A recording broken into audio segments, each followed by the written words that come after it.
حافظ ظهور احمد حیدری صاحب پوښتنه کړې ده، وایي که د یو چا اقتصادي حالت تر داسې اندازې ضعیفه وي چې د مسجد امام ته میاشتګي نه لري، آیا نوموړی د خپل کورنۍ غړو ته په کور کې لمونځ په جماعت ورکولی شي که یا؟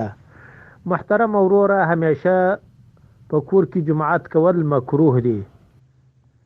البته یو وخت چې جماعت د چا څخه تیر شوی او جماعت بل ځای نه پیدا کیږي، نو را دي سي په خپل کور کې د کورنۍ د غړو سره د جماعت وکي. دغسې شخص چې په اقتصادي مشکلاتو کې راګیري، د امام د میاشتانه فیس او تنخواه طاقت و توان نه لري، دا د امام ته خپل عذر ووایي.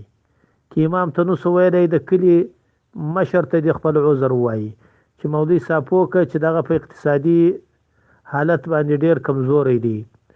البته مسجد پرېښول د مسلمان د شان سره مناسب نه دي. والله اعلم بالصواب.